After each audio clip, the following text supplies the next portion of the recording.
नारायणं निखिलपूर्णगुणैकदेहं निर्दोषमाप्यमप्यखिलैः स्वार्क्यैः अस्योद्भवादितमशेषविशेषतमभिवन्द्यं सदा प्रियतं नमसन्नमामि अभ्रमं भङ्गरहितम् अजडं विफलं सदा आनन्दतीर्थमतुलं भजे तापत्रयापहं श्रीमण्डलमध्यस्थाः पूर्णबोधमतानुगाः वैष्णवाः विष्णुहृदयाः तान्नमस्ये गुरुन् नमः तपस्वाध्याय श्रीपादराजाय नमस्ते व्यासयोगिने नमः पुरन्दरार्याय विजयार्याय ते नमः जलज्येष्ठनिभाकारं जगदीशप्रसादजं जगतीतलविख्यातं जगन्नाथगुरुं भजे तपस्वाध्याय श्रीरूचा कृष्णपूजारतं मुनिं विश्वेशम् इष्टदं वन्दे परिव्राट् चक्रवर्तिनं ಹರಿಕಥಾಮೃತಸಾರ ಗುರುಗಳ ಕರುಣದಿಂದ ಬನಿತು ಪೇಳುವೆ ಪರಮ ಭಗವತ್ ಭಕ್ತರಿದನಾದರದಿ ಕೇಳುವುದು ವಿಭೂತಿ ಸಂಧಿ. ಪರಮಾತ್ಮ ಅನೇಕ ಪ್ರಾಣಿಗಳಲ್ಲಿ ಅನೇಕ ಜಡವಸ್ತುಗಳಲ್ಲೂ ಪರಮಾತ್ಮನಿದ್ದಾನೆ. ಎಲ್ಲಿಯೇ ಆಗಲಿ ಯಾವುದು ಅತಿಮಾನುಷವಾದ ಒಂದು ಕ್ರಿಯೆ ಕಾಣುತ್ತೋ, ಅತಿಮಾನುಷವಾದ ಒಂದು ಗುಣಗಳು ಕಾಣುತ್ತೋ ಒಬ್ಬ ವ್ಯಕ್ತಿಯಲ್ಲಿ, ಯಾರಲ್ಲೂ ಇಲ್ಲದೆ ಇರುವಂತಹ ಒಂದು ಅದ್ಭುತವಾದ ಗುಣ ಒಬ್ಬ ವ್ಯಕ್ತಿಯಲ್ಲಿದೆ ಅಂತಂದ್ರೆ ಅದು ಪರಮಾತ್ಮನ ವಿಶೇಷವಾದ ವಿಭೂತಿ ರೂಪ ಅಂತ ನಾವು ಪರಿಗಣನೆ ಮಾಡಬೇಕು ಅಂತ ಹೇಳ್ತಾರೆ. ಏನಪ್ಪಾ ಅದು ವಿಭೂತಿ ಅಂದ್ರೆ? ಐಶ್ವರ್ಯ ಅಂತ ಅರ್ಥ. ಏನ್ ಐಶ್ವರ್ಯ ಅಂತಂದ್ರೆ ಪರಮಾತ್ಮನ ಬಲ, ಜ್ಞಾನ, ಸಾಹಸ, ಔದಾರ್ಯತೆ, ಸೌಂದರ್ಯ, ಪರಾಕ್ರಮ ಎಲ್ಲವೂ ಕೂಡ ಇವೆಲ್ಲ ಅದ್ಭುತವಾದ ಗುಣಗಳು ಅಂತೇನಿವೆ. ಆ ಎಲ್ಲ ಗುಣಗಳು ಯಾರಲ್ಲಿ ಹೆಚ್ಚಾಗಿ ಕಾಣುತ್ತೋ ಅದು ಪರಮಾತ್ಮ ವಿಶೇಷವಾದ ವಿಭೂತಿ ರೂಪ ಇದೆ ಅಂತ ನಾವು ತಿಳ್ಕೊಳ್ಬೇಕು ಅಂತ. ಲೋಕ ವಿಲಕ್ಷಣವಾದ ಅತ್ಯಂತ ಅತಿಶಯವಾದವಾದ ಒಂದು ಅದ್ಭುತವಾದ ಗುಣ ಅದು ಪರಮಾತ್ಮನ ಗುಣ. ಎಲ್ಲವೂ ಕೂಡ ಪರಮಾತ್ಮನಲ್ಲೇ ಇರುವಂಥದ್ದು.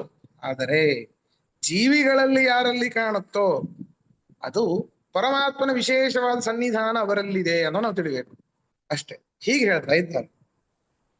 ಅದನ್ನ ನಮ್ಮ ದಾಸರು ಹೇಳ್ತಾರೆ ನೋಡಿ. ಶ್ರೀತರುಣಿ ವಲ್ಲಭನ ಪರಮ ವಿಭೂತಿ ರೂಪ ಕಂಡ ಕಂಡಲ್ಲಿ ತೆರದಿ ಚಿಂತಿಸುತ್ತ ಮನದಲ್ಲಿ ನೋಡು ಸಂಭ್ರಮದಿ ನೀತ ಸಾಧಾರಣ ವಿಶೇಷ ಸಜಾತಿ ನೈಜಾಹಿತವು ಸಹಜ ವಿಜಾತಿ ಖಂಡ ಖಂಡ ಬಗೆಗಳ ನರಿತು ಬುಧದಿಂದ.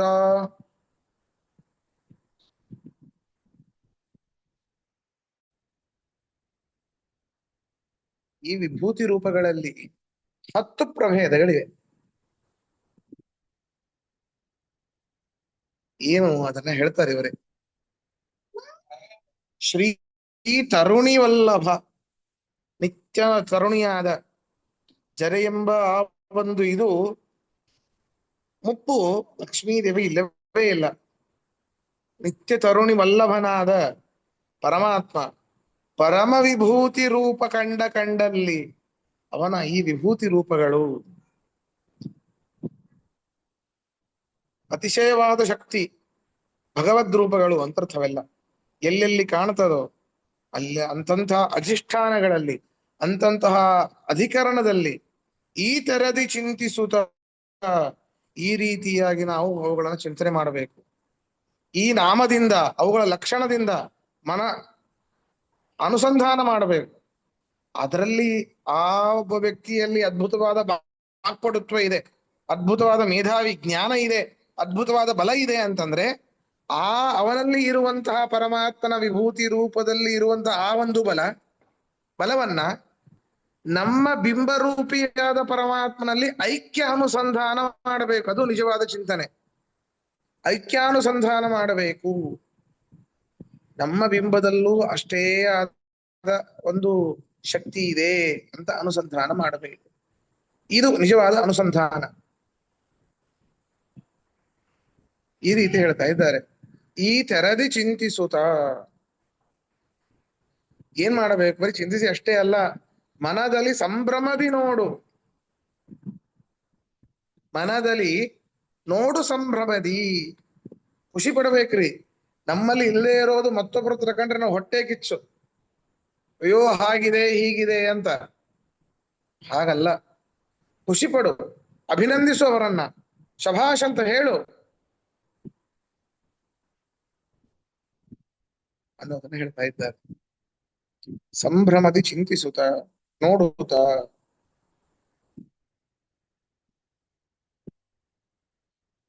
ಎಷ್ಟಪ್ಪ ಅಧಿಷ್ಠಾನಗಳು, ಯಾವ್ದ್ಯಾವ್ದು 10 ರೀತಿ.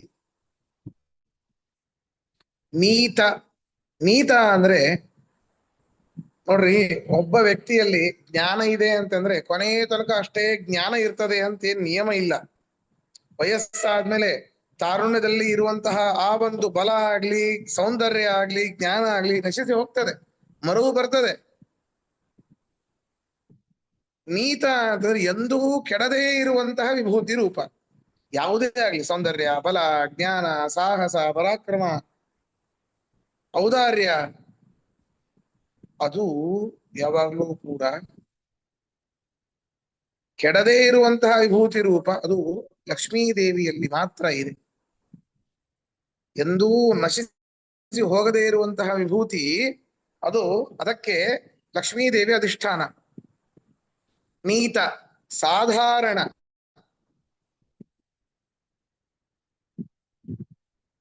ಮಿತವಾದದ್ದು.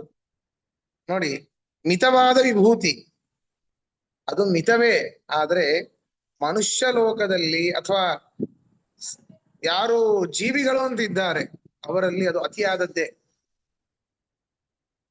ಮಿತ ವಿಭೂತಿಗೆ ನಿತ್ಯ ಸಂಸಾರಿಗಳು ಅಧಿಷ್ಠಾನರು. ನಿತ್ಯ ಸಂಸಾರಿಗಳು ಅಧಿಷ್ಠಾನರು ಯಾರಪ್ಪ? ನಿತ್ಯ ಸಂಸಾರಿಗಳು. ನಾವೆಲ್ಲ ಸಂಸಾರಿಗಳು ಅಂತಂದ್ರೆ ಬರೀ ಭೂಲೋಕದಲ್ಲಿ ಮಾತ್ರ ಇರ್ತಾರೆ ಅಂತ ಅನ್ಕೊಂಡ್ಬಿಟ್ಟಿರ್ತೇವೆ. ತಪ್ಪು. ತ್ರಿಧಿವ ನಿರಯ ಭೂ ಗೋಚರಾನ್ ನಿತ್ಯಬದ್ಧಾನ್. ತ್ರಿಧಿವ ನಿರಯ ಭೂ, 3 ರೀತಿಯಾದಿದ್ದಾರೆ. ಸ್ವರ್ಗ ಪ್ರಚುರರು, ನಿರಯ ಪ್ರಚುರರು, ಭೂ ಪ್ರಚುರರು. ಸ್ವರ್ಗದಲ್ಲಿಯೇ ವಾಸ ಮಾಡುವಂಥವರು, ಅಂತರಿಕ್ಷದಲ್ಲಿ ವಾಸ ಮಾಡುವಂಥವರು, ಭೂಮಿಯಲ್ಲಿ ವಾಸ ಮಾಡುವಂಥವರು. ಈ 3 ವಿಧವಾದ ಮಂದಿಗಳಲ್ಲಿ ಈ ಮಿತವಾದ ವಿಭೂತಿ ರೂಪ ನೋಡ್ಲಿಕ್ಕೆ ಸಾಧ್ಯ. ಅರ್ಥಾತ್ ಸಾಧಾರಣವಾದಂತಹ ವಿಭೂತಿ ರೂಪ. ಇನ್ನು ವಿಶೇಷ ಏನಪ್ಪ? ವಿಶೇಷ ಅತಿಶಯವಾದ ವಿಭೂತಿ ರೂಪ. ಲಕ್ಷ್ಮಿಗಿಂತ ವಿಶೇಷ ಅಲ್ಲ, ಲಕ್ಷ್ಮಿಗಿಂತ ಕೆಳಗೆ, ನಿತ್ಯ ಸಂಸಾರಿಗಳಿಗಿಂತ ಮೇಲೆ ವಿಶೇಷ ವಿಭೂತಿ ರೂಪ. ಅದು ಬ್ರಹ್ಮಾದಿ ಋಜುಗಣರಲ್ಲಿ. ಬ್ರಹ್ಮಾದಿ ಋಷುಗಳನ್ನು ಹೊರತುಪಡಿಸಿ ನೋಡಿ, ಬ್ರಹ್ಮಾದಿ ಋಷುಗಳನ್ನು ಹೊರತುಪಡಿಸಿ ರುದ್ರಾದಿ ದೇವತೆಗಳಲ್ಲಿ, ದೇವರು, ಗಂಧರ್ವರು, ಈ ರೀತಿ ರುದ್ರಾದಿ ದೇವತೆಗಳಲ್ಲಿ, ಇಂದ್ರಾದಿ ದೇವತೆಗಳಲ್ಲಿ ವಿಶೇಷವಾದ ವಿಭೂತಿ ರೂಪ. ಅದಕ್ಕೆ ಆ ವಿಶೇಷವಾದ ವಿಭೂತಿ ರೂಪಕ್ಕೆ ಅಧಿಷ್ಠಾನರು. ಸಜಾತೀಯ ವಿಭೂತಿ ರೂಪ. ಏನು ಸಜಾತಿ? ಸಮಾನವಾದ ವಿಭೂತಿ. ನಮ್ಮಲ್ಲೂ ಇರ್ತದೆ, ನಮ್ಮಲ್ಲಿ ಇರುವಂಥದ್ದು ಇನ್ನೊಬ್ಬರಲ್ಲೂ ಇರ್ತದೆ. ಅದ್ಭುತವಾದ ಗುಣ, ಅದೇ ಗುಣ ಇನ್ನೊಬ್ಬರಲ್ಲಿ ಸಮಾನವಾದದ್ದು. ಇದು ಮನುಷ್ಯರಲ್ಲಿ ಕಂಡು ಬರುತ್ತದೆ, ಗಂಧರ್ವರಲ್ಲಿ ಕಂಡು ಬರುತ್ತದೆ, ತೃಣಪರ್ಯಂತ ಮುಕ್ತಿಯೋಗ್ಯರ ತನಕನೂ ಕಂಡು ಬರ್ತದೆ ಸಮಾನವಾದ ವಿಭೂತಿ ರೂಪ.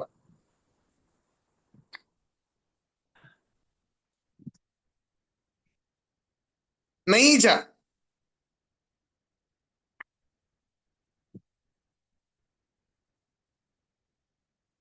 ಇದು ಕೂಡ ಸ್ವಾಭಾವಿಕವಾಗಿ ಇರುವಂತಹ ವಿಭೂತಿ ರೂಪ. ಇದಕ್ಕೆ ಅಧಿಷ್ಠಾನರು ಅನಾದಿ ನೈಜ ಸ್ವರೂಪಗಳು. ಅಂದ್ರೆ ನಮ್ಮ ಎಲ್ಲಾ ಜೀವ ಸ್ವರೂಪಗಳು, ಎಲ್ಲಾ ಜೀವ ಸ್ವರೂಪರು ಜ್ಞಾನಾನಂದಮಯವಾದದ್ದು. ಹೌದಾ? ನೈಜ ಸ್ವರೂಪ ಇದು.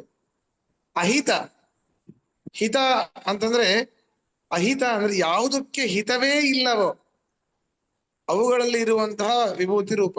ವಿಶೇಷ ಜಡ ವಸ್ತುಗಳು ಅಂತರ್ಥ. ಪ್ರತಿಮೆಗಳು, ಜಡ ಪ್ರತಿಮೆಗಳು, ಲೋಹದ್ದೇ ಆಗಿರಬಹುದು, ಕಲ್ಲಿಂದೇ ಆಗಿರಬಹುದು, ತೀರ್ಥಕ್ಷೇತ್ರಗಳು, ಅಹಿತವಾದ ವಿಭೂತಿ ರೂಪ. ಅಲ್ಲ, ಜಡದಿಂದಲೂ ನಮ್ಗೆ ಸುಖ ಆಗತ್ತಾ? ಹೌದು. ಆ ಜಡವಾದ ಮೂರ್ತಿಯನ್ನು ನೋಡಿದಾಗ ಪರಮಾತ್ಮನ ಬಿಂಬ ನೆನಪು ಮಾಡ್ಕೊಳ್ಲಿಕ್ಕೆ ಅದು ದ್ಯೋತಕ. ಜಡವಾದ ತೀರ್ಥಕ್ಷೇತ್ರಗಳಿಗೆ ಹೋದಾಗ ಅಲ್ಲಿರುವಂತಹ ಸಾನ್ನಿಧ್ಯದಿಂದ ನಮ್ಮ ಮನಸ್ಸಿನಲ್ಲಿ ಏನೋ ಒಂದು ಶುದ್ಧತೆ ಉಂಟಾಗತ್ತೆ. ಅಹಿತವಾದ ವಿಭೂತಿ ರೂಪ ಅಲ್ಲಿದೆ. ವಿಜಾತೀಯವಾದ ವಿಭೂತಿ ರೂಪ, ಅನ್ಯ ಜಾತಿ. ನೋಡ್ರಿ, ಒಬ್ಬ ರಾಕ್ಷಸ ದುರ್ಯೋಧನ ಮಾಡಬಾರದನ್ನ ಮಾಡ್ದ ಅಂತ ಕೇಳ್ತೇವೆ. ಅಜಾಮಿಳ ಏನೇನೊಬ್ಬ ಬ್ರಾಹ್ಮಣ ಮಾಡಬಾರದು, ಗೃಹಸ್ಥ ಎಲ್ಲವನ್ನೂ ಮಾಡ್ದ. ಆ ರೀತಿ ಅತ್ಯಂತ ಅತ್ಯಂತ ಹೀನವಾದ ಕೆಲಸವನ್ನು ಮಾಡ್ಲಿಕ್ಕೂ ಒಂದು ವಿಶೇಷ ವಿಭೂತಿ ಬೇಕಲ್ರಿ. ತಮೋಯೋಗ್ಯರು ಅಂತ. ಅವನು ತಮೋಯೋಗ್ಯನಲ್ಲ ಅಜಾಮಿಳ, ಆದ್ರೆ ಸುಮ್ಮನೆ ದೃಷ್ಟಾಂತವನ್ನ ಕೊಟ್ಟೆ. ಹಾಗೆ ಅದಕ್ಕೂ ಕೂಡ ವಿಭೂತಿ ರೂಪ ಇದೆ. ಯಾವುದು? ವಿಜಾತಿ, ನಮ್ಮಲ್ಲಿ ಇಲ್ಲದೇ ಇರುವಂತಹ ಅತ್ಯಂತ ಕೆಟ್ಟದಾದ ಕ್ರಿಯೆಗಳು ಮಾಡುವಂತಹ ವ್ಯಕ್ತಿಗಳು. ಖಂಡ, ಭಿನ್ನ ಭಿನ್ನ ಕಾಲದಲ್ಲಿ ಇರುವಂತಹ ವಿಭೂತಿ ರೂಪಗಳು. ಅಖಂಡ, ಒಂದೇ ರೀತಿ ಏನೇ ಬರಲಿ, ಜಪ್ಪಯ್ಯ ಆದ್ರೂ ಚೇಂಜ್ ಆಗೋದಿಲ್ಲ. ಅದು ಒಂದು ವಿಭೂತಿ ರೂಪ ರೀ. ಎಂತಹ ಪರಿಸ್ಥಿತಿನೇ ಬರಲಿ, ನಮ್ಮ ಮನಸ್ಥಿತಿ ಸರಿಯಾಗಿರ್ಬೇಕು. ಒಂದ್ ಕಡೆ ಆಗೋದಿಲ್ಲ, ಬರೀ ಹೇಳೋದಷ್ಟೇ ನಾವು. ಅದೊಂದು ವಿಭೂತಿ ರೂಪ, ಅಖಂಡವಾದ ವಿಭೂತಿ ರೂಪ. ಇದಕ್ಕೆ ಅಧಿಷ್ಠಾನರು ಯಾರು ಅಂತಂದ್ರೆ ಬ್ರಹ್ಮಾದಿ ಋಷಿಗಳು ಅಂತ ಹೇಳ್ತಾರೆ. ಬ್ರಹ್ಮಾದಿ ಋಷಿಗಳು ಈ ರೀತಿಯಾದ ವಿಭೂತಿ ರೂಪಗಳ ಬಗೆಗಳನ್ನ ಅರಿತು ಬುಧದಿಂದ, ಜ್ಞಾನದಿಂದಾಗಿ ನಾವು ಈ ರೀತಿ 10 ರೀತಿಯಾದ ವಿಭೂತಿ ರೂಪವನ್ನ ನಾವು ಅರಿತುಕೊಂಡು ಚಿಂತಿಸಬೇಕು. ಎಲ್ಲಿ? ನಮ್ಮ ಬಿಂಬನಾಮಕ ಪರಮಾತ್ಮನಲ್ಲಿ, ಬಿಂಬಸ್ವರೂಪಿಯ ಪರಮಾತ್ಮನಲ್ಲಿ ನಾವು ಆಯಾ ಗುಣಗಳನ್ನ ನಮ್ಮ ಬಿಂಬನಲ್ಲಿ ಐಕ್ಯ ಮಾಡಿ, ಅಂತಹ ಗುಣಗಳೇ ನಮ್ಮ ಬಿಂಬನಾದ ಪರಮಾತ್ಮನಲ್ಲೂ ಇದೆ. ಇದೇ ಚಿಂತನೆ, ವಿಭೂತಿ ಚಿಂತನೆ ಅಂದ್ರೆ ಇದೆ. ಹೀಗೆ ದಾಸರು ಹೇಳ್ತಾ ಇದ್ದಾರೆ. ಖಂಡ ಅಖಂಡ ಬಗೆಗಳನ್ನ ಅರಿತು ಬುಧದಿಂದ, ಜ್ಞಾನದಿಂದ ಅಂತ ಅರ್ಥ. ಪ್ರಶ್ನೆ ಇದ್ರೆ ಕೇಳಿ. ತುಂಬಾನೇ ಪ್ರಶ್ನೆ ಇವೆ, ನಾ ಒಂದೇ ಒಂದು ಕೇಳ್ತೀನಿ. ಖಂಡಕ್ ಏನಂದ್ರೆ? ಅಲ್ಲ, ಅದಕ್ಕೆ ಖಂಡಕ್ಕೆ ಏನಾದ್ರು ಹೇಳ್ಬೋದು. ಈಗ ಪ್ರಶ್ನೆಗೆ ಮುಂದೆ ಅವರು ಪ್ರತಿಯೊಂದರಲ್ಲೂ ಉತ್ತರ ಕೊಡ್ತಾರೆ. ಅಲ್ಲ, ಖಂಡಕ್ಕೇನು? ಏನೇನ್ ಪ್ರಶ್ನೆ ಇವೆ ಅವ್ರಿಗೆ ಪ್ರತಿಯೊಂದಕ್ಕೂ ಸಂಪೂರ್ಣವಾಗಿ ಉತ್ತರ ಕೊಡ್ತಾರೆ. ಅಲ್ಲ, ಖಂಡಕ್ಕೆ ಅರ್ಥ ಅಂದ್ರೆ ಖಂಡಕ್ಕೆ ಅಂತಂದ್ರೆ ಬೇರೆ ಬೇರೆ ಸ್ಥಳದಲ್ಲಿ ಹೋದಾಗ ಭಿನ್ನವಾದ ವಿಭೂತಿ ರೂಪಗಳು. ಏನು? ಕಾಲಕ್ಕೆ ಚೇಂಜ್ ಆಗ್ತಾ ಇರೋದು ಅಂತ. ಅಖಂಡ ಅಂದ್ರೆ ಏಕಕಾರವಾಗಿ ಇರೋದು. ಸರಿ. ಖಂಡ ಅಂದ್ರೆ ಕಾಲಕ್ಕೆ ತಕ್ಕ ಹಾಗೆ ಚೇಂಜ್ ಆಗೋದು ಅಂತ. ಕೆಲವು ಕಾಲ ಇರುವಂತದ್ದು, ಕೆಲವು ಕಾಲ ಇಲ್ಲದೆ ಇರುವಂತದ್ದು. ಹೀಗೆ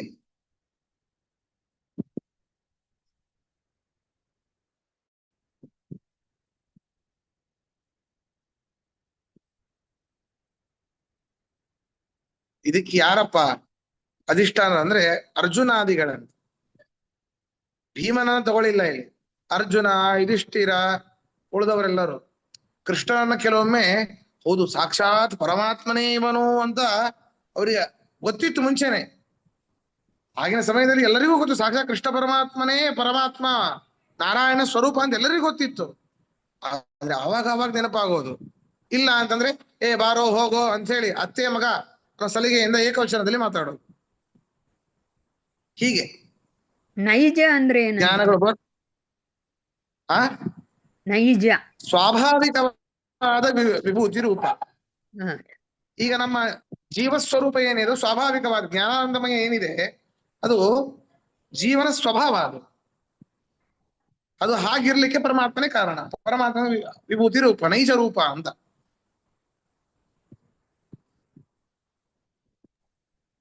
ಹೊಸ ವಿಷಯಗಳಲ್ಲ. ನಿಜವಾದ ಇಲ್ಲ ಸ್ವರೂಪ ಅಂತ ಅರ್ಥ ಆಗಲ್ವಾ ಆಚಾರ್ಯ? ನೈಜ ಅಂತ ಯಾವ್ದ್ಯಾವ್ದು? ನೈಜ ಅಂದ್ರೆ ನಿಜವಾದ ತದ್ರೂಪ ಅಂತ. ಹಾ ಹಾ ಹಾ ಹೌದು ಹೌದು ಹೌದು. ಹ್ಮ್.